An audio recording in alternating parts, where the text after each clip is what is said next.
Where did the money go? That is the question sitting in your chest before the month even ends. Your income went up, your effort stayed consistent, yet the pressure never left. You hesitate before spending, you delay small pleasures, and still the account balance keeps shrinking. Nothing exploded. Nothing dramatic happened. The money just slipped away. Payday arrives, and for a moment you feel relief, like you caught your breath underwater. A few days later, that relief is gone. You cannot point to a single reckless choice. You did not buy a car. You did not book a vacation. You did not gamble it away. Groceries cost more. Rent rose again. Subscriptions renewed quietly. Life pulled from your account in small, forgettable bites. And somehow that makes it worse. Because when there is no obvious villain, you start blaming yourself. You think you missed something. You think everyone else knows a rule you were never taught. You followed the advice. You worked hard. You stayed responsible. Yet the money never stays. This is the silent stress most adults carry without admitting it. You are not poor, but you're not safe. You are functioning, but you are tense. Most people do not lose money. They never command it. If you do not decide where money goes, it decides to leave. In power dynamics, weakness is not about having less. It is about lacking control over flow. Right now, your paycheck moves first and you react second. If this feels uncomfortably familiar, comment. I never told my money where to go. That admission is not failure. It is awareness. And awareness always comes before leverage, before stability, before change. This feeling follows you into work, into sleep, into conversations, because financial uncertainty quietly leaks into every other decision you make daily. The mistake most people make after asking where the money went is assuming the answer is income.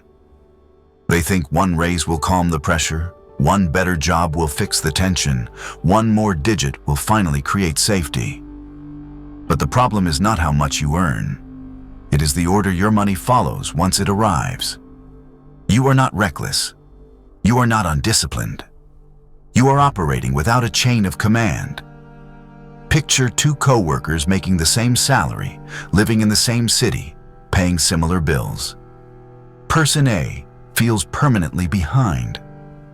Every unexpected expense feels like a threat. Person B is not rich, not flashy, but slowly stabilizes. The difference is not intelligence. It is not hustle. It is order. One paycheck flows randomly, reacting to urgency and emotion.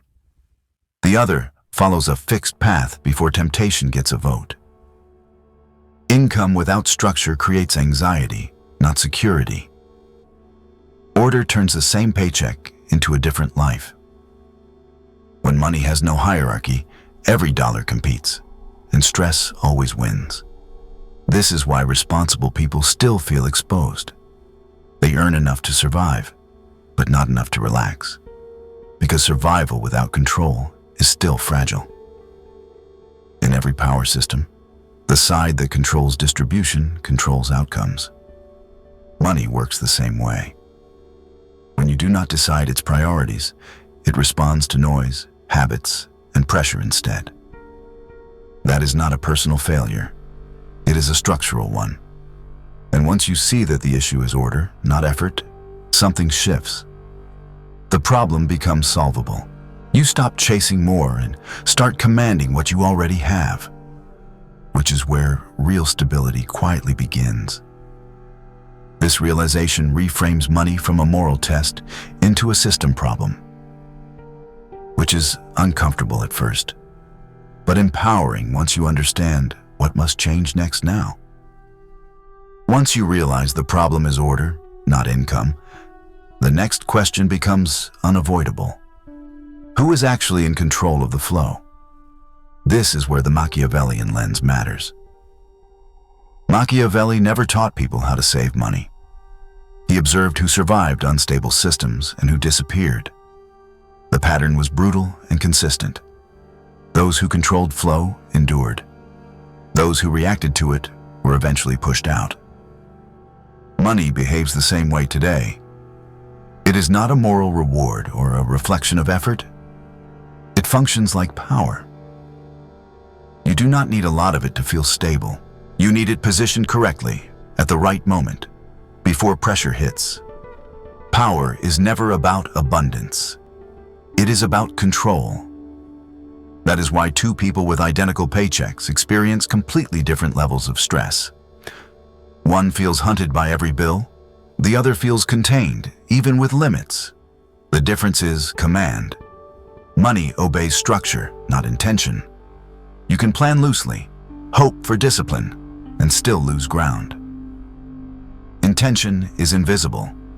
Structure is not. When money moves first and you respond second, you are always late. When you decide first, money follows orders. That is the Machiavellian lesson most people were never taught. Control the flow before it controls you.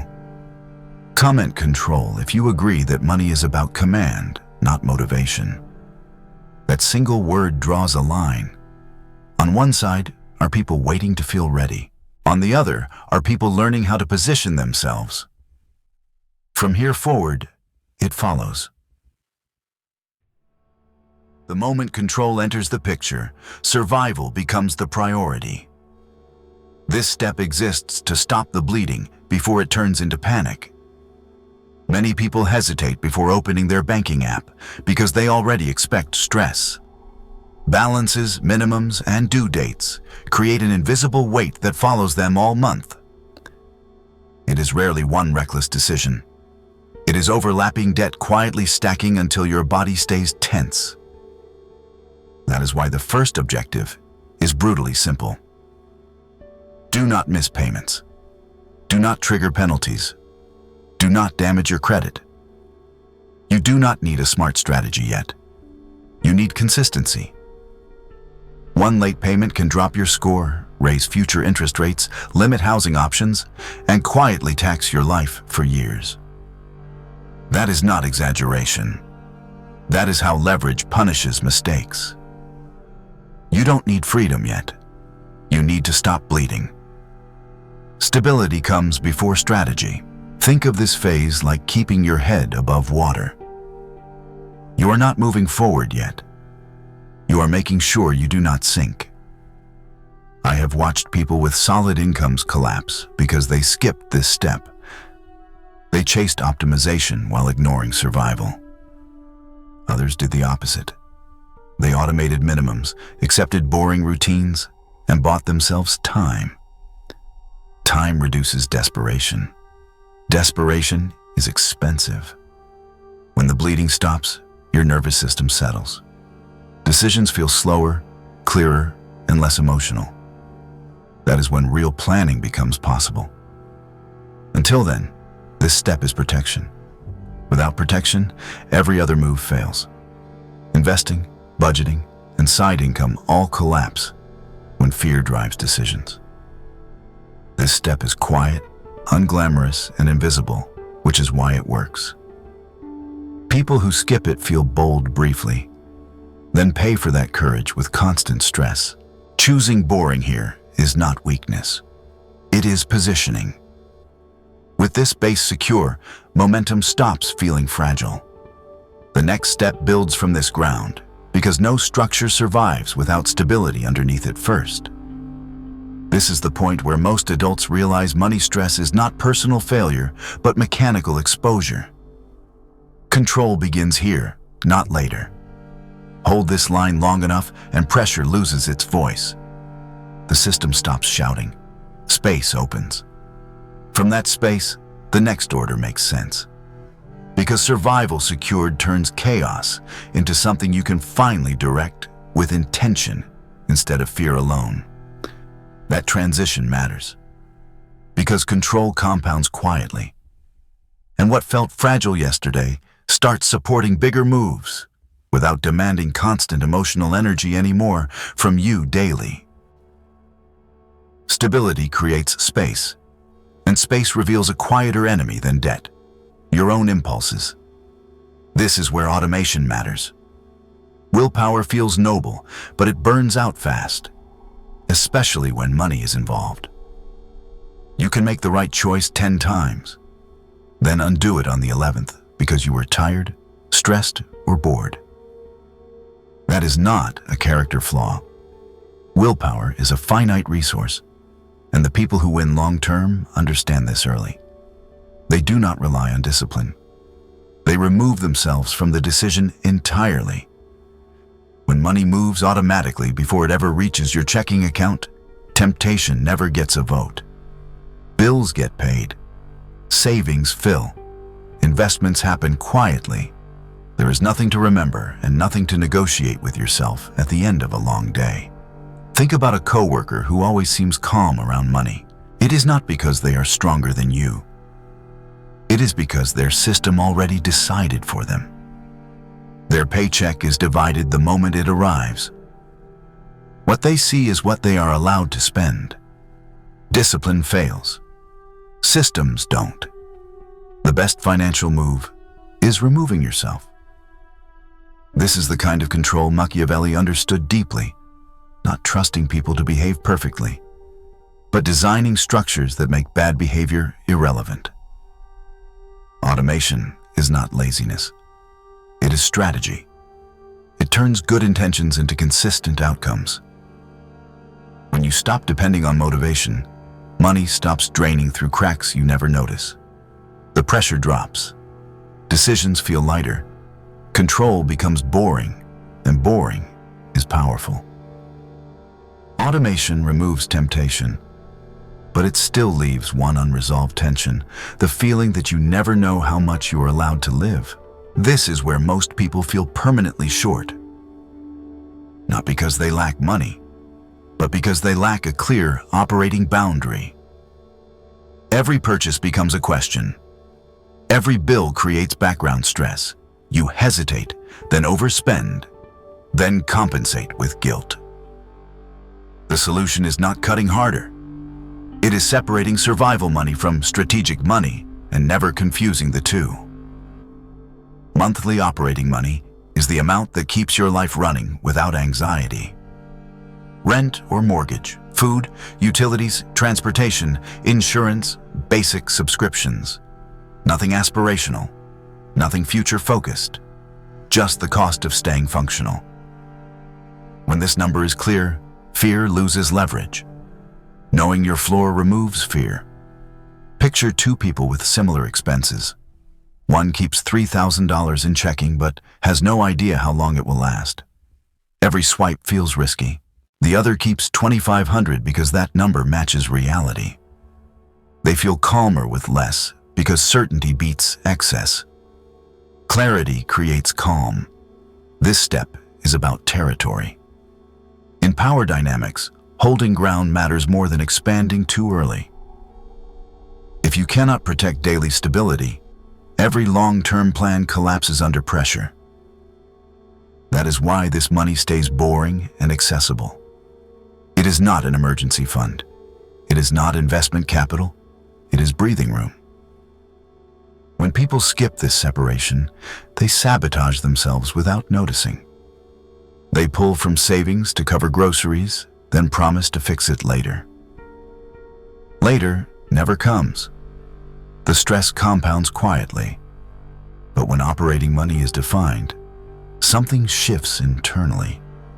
Decisions become simpler. You stop asking emotional questions and start following a known limit. I have seen freelancers, managers, parents, all earning decent incomes, relax overnight once this number was clear. Their situation did not magically improve. Their awareness did. Money stopped feeling like a threat and started behaving like a system. This step protects your nervous system so strategy can exist. Without it, ambition creates panic. With it, pressure drops and attention sharpens. This stability sets the stage for the next layer. Because once daily life is secured, real leverage becomes possible. This sense of order is not about comfort, it is about control. When daily needs are predictable, fear loses its voice and impulse loses power. You stop negotiating with yourself every time life asks for money.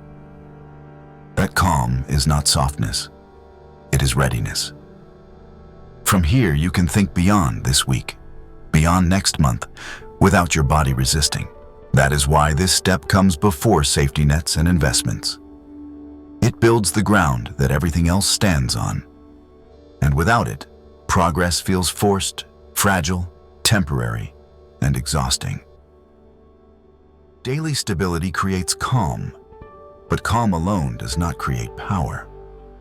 Fear returns the moment something unexpected appears, a layoff rumor, a medical bill, a manager changing tone, a client going quiet. Without a buffer, every disruption feels like a threat to survival. This is where most adults quietly surrender leverage without realizing it. They tolerate situations they hate because they cannot afford to say no.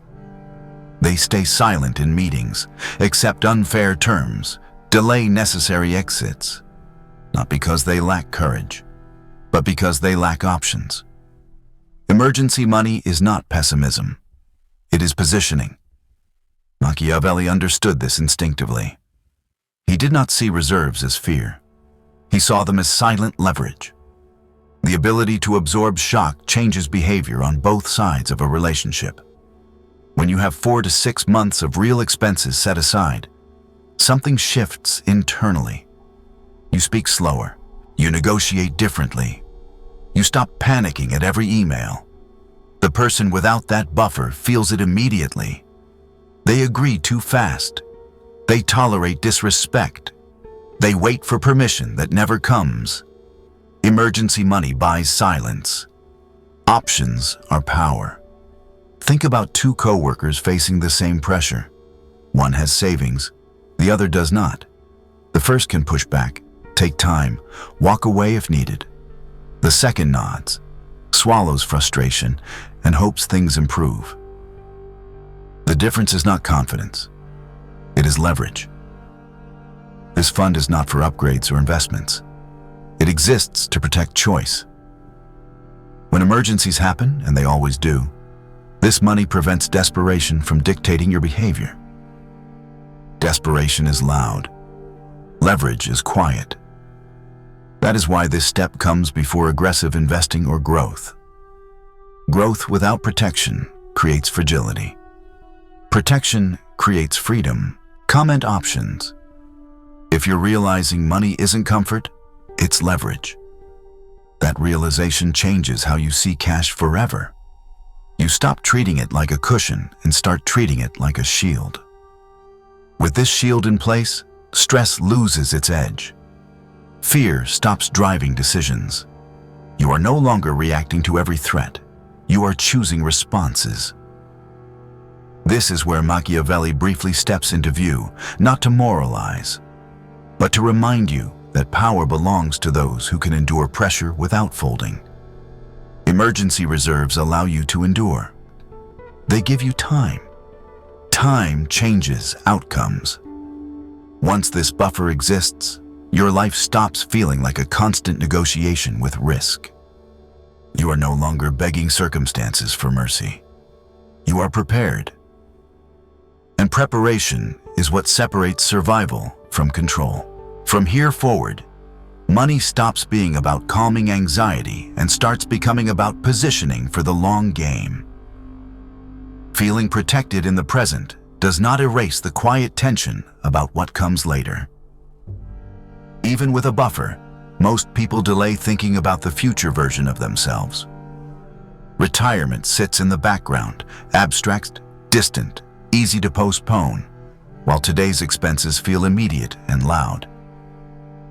That delay is not laziness. It is human psychology reacting to time. The problem is that time never waits, negotiates, or forgives. Your future self is either funded or betrayed.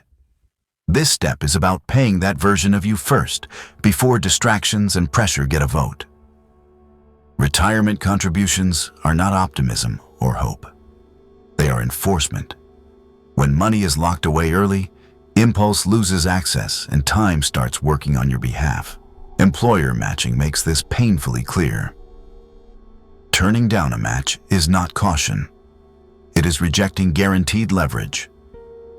A person earning $75,000 who commits 10% consistently creates a radically different outcome over decades. Not through brilliance, through repetition. Consistency beats brilliance. The early years feel boring. Nothing changes overnight. That is why most people quit. They wait to feel ready, motivated, or certain. Structure removes that debate. Automatic contributions transform a distant future into a funded process. This money is not meant to feel comfortable to access. It is meant to be unreachable. Time is the only opponent that always keeps its promise. And the cost of delay compounds quietly. I have watched coworkers with identical incomes reach midlife carrying completely different emotional weights. One worries about how long they can keep working. The other feels grounded, knowing the clock is already moving in their favor. Income did not separate them. Timing did. Paying yourself first turns time from an enemy into an asset. Pressure eases in subtle ways. You take fewer desperate risks. You tolerate less instability. You choose patience over panic. This is power growing silently. Retirement planning is not about escaping work. It is about preventing regret. When the future is funded, the present feels lighter. Decisions stop feeling rushed. Identity shifts. Saving stops feeling like sacrifice and starts feeling like self-respect.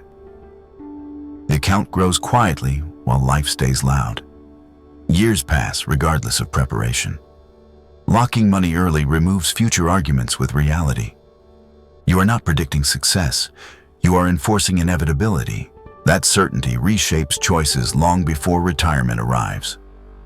Because authority over time compounds into authority everywhere else. It also changes how you relate to work, risk, and identity. People with funded futures negotiate differently, move slower, and listen more carefully. They are harder to rush, harder to corner, harder to exploit. This preparation is invisible in your 20s and 30s. Yet, it determines who has leverage later. Planning early is not dramatic. It is quiet dominance. Time rewards those who act before urgency appears. Delay hands power away. Commitment takes it back. That choice compounds silently across decades, shaping freedom, stability, and dignity long before most people realize the game was decided by the habits they delayed at the start early. Time secured changes how pressure feels, and the next weight most people notice sits in their head. High-interest debt keeps the mind noisy even when income is stable. Every balance whispers urgency. Every statement steals focus. You wake up tired without doing anything, because part of your brain is always calculating. This is why debt is not only financial, it is cognitive. The goal here is not moral purity or perfection. It is releasing mental bandwidth so decisions stop feeling heavy. There are two paths people use, and both work when chosen honestly. The avalanche method attacks the highest interest first. It is mathematically clean and financially optimal. Each payment cuts the fastest bleeding point. The problem is emotional drag. Progress feels slow, and many people quit early. The snowball method targets the smallest balance first. It is not optimal on paper, yet it creates visible wins. Accounts close. Momentum builds. Confidence returns. Psychology decides execution. The best strategy is the one you can sustain. Think about a friend juggling 3 cards with high balances. One method saves more money long term.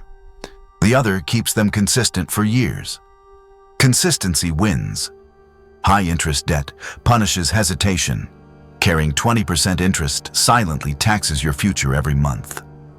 Paying it down is a guaranteed return that no market volatility can take away.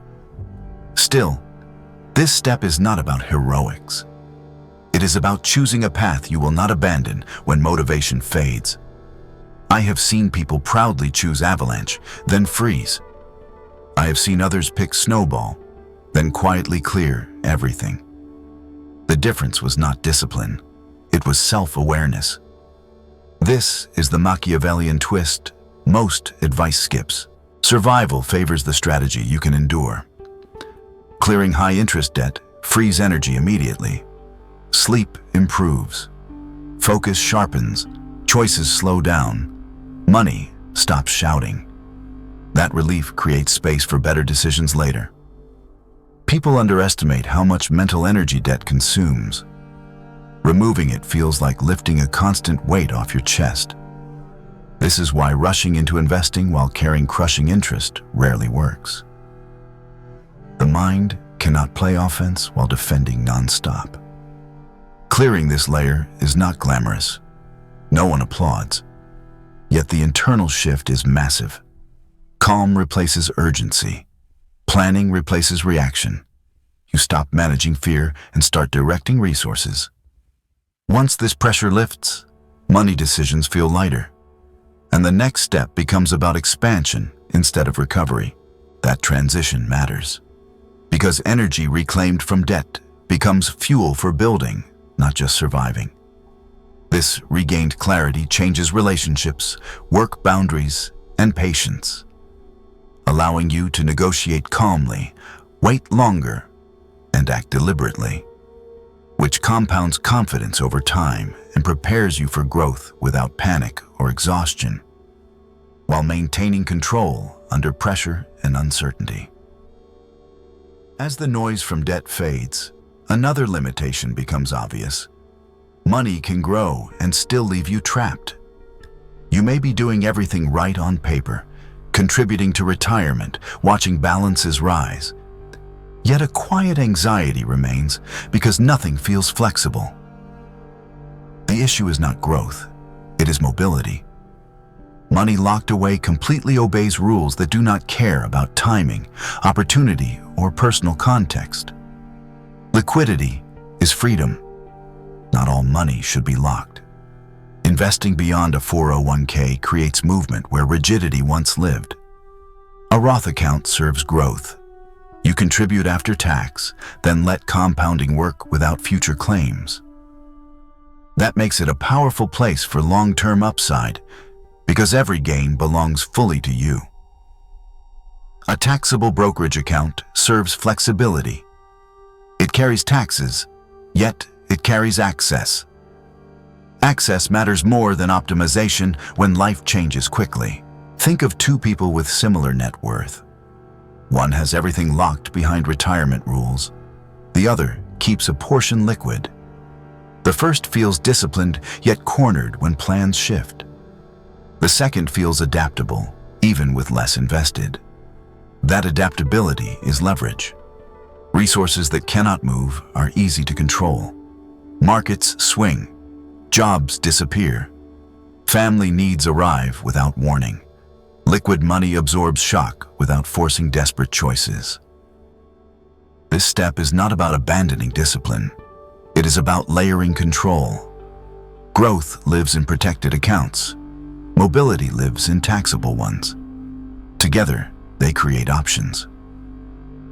I have seen people leave bad jobs, relocate, or invest decisively because their money was not frozen.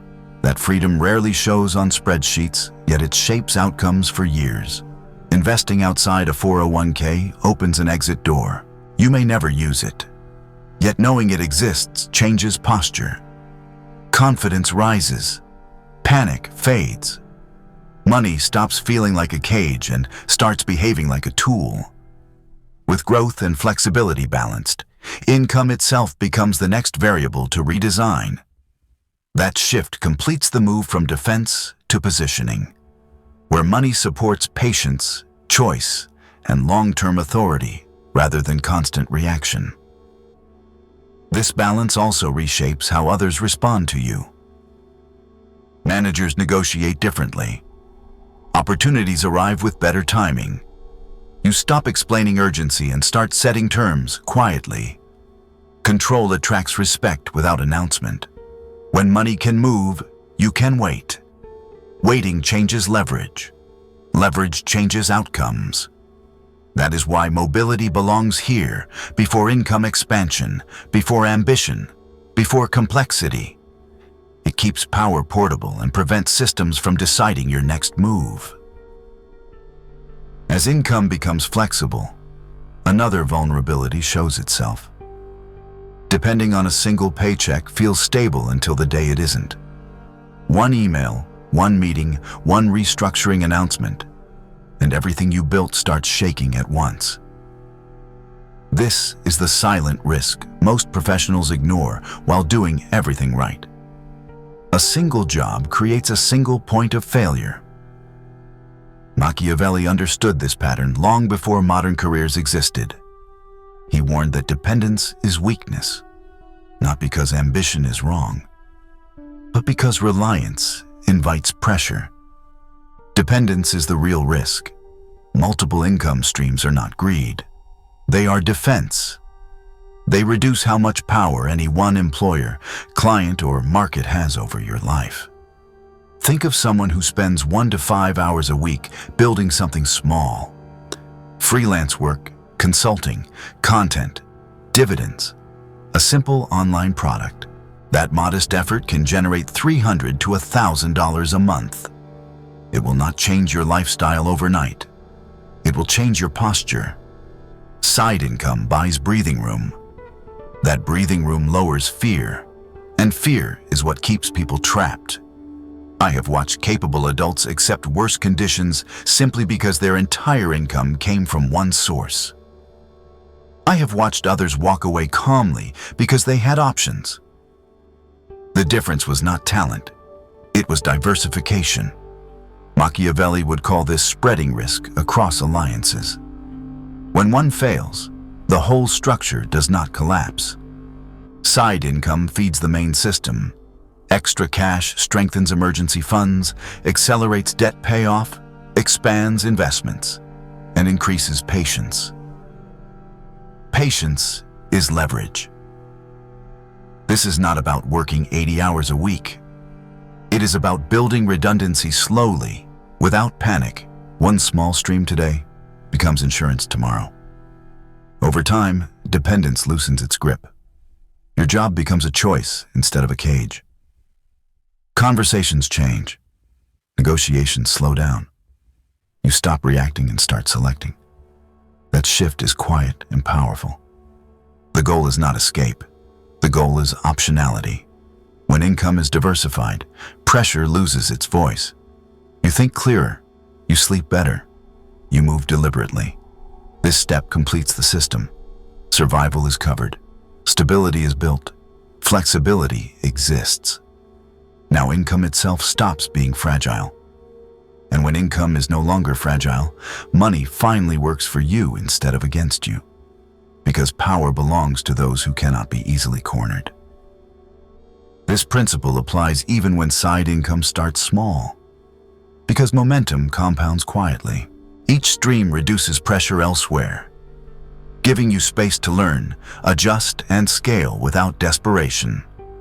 Over time, optional income reshapes identity.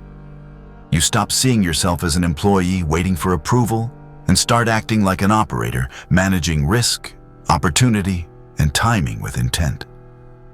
That shift protects dignity, expands leverage, and keeps choices alive when environments turn hostile unexpectedly fast. By now, the pattern should be clear. You never needed to earn more before you learned to command what already comes in. Money problems persist not because people are immoral, lazy, or irresponsible, but because their cash moves without hierarchy. This entire system was about order, not hustle. Survival first, stability next, protection after that, growth layered on top, flexibility preserved, income diversified. Nothing here relied on hope. Nothing depended on motivation. This is the Machiavellian truth most financial advice avoids. Money does not care about your intentions. It responds to structure. It flows toward rules, not wishes. When people romanticize poverty or moralize money, they lose clarity. Scarcity is not noble. Chaos is not character building. Control is quiet and effective.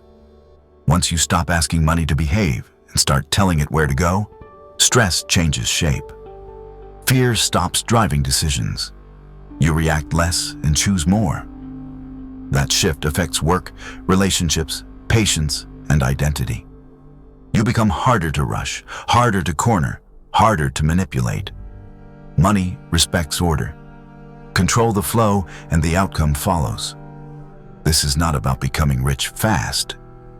It is about removing fragility from your life one layer at a time. Order creates freedom because it removes emergencies, urgency, and dependence. If you are done letting money drift, comment order. That comment is not for the algorithm. It is a declaration of posture. Subscribe if you want to learn how the game is actually played, not how it is explained. This channel is not here to comfort you. It is here to give you leverage. Most people will ignore this framework and keep reacting. A few will apply it quietly and change their trajectory without announcement. The difference will not be visible immediately. It never is.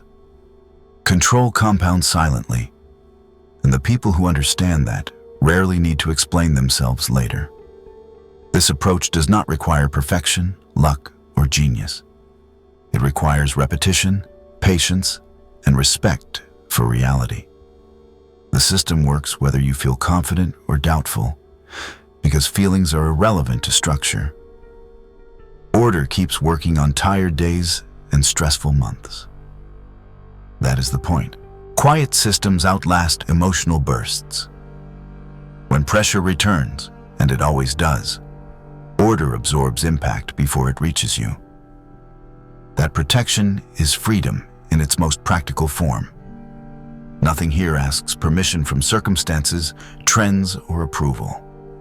Because structure moves forward regardless of doubt and noise itself.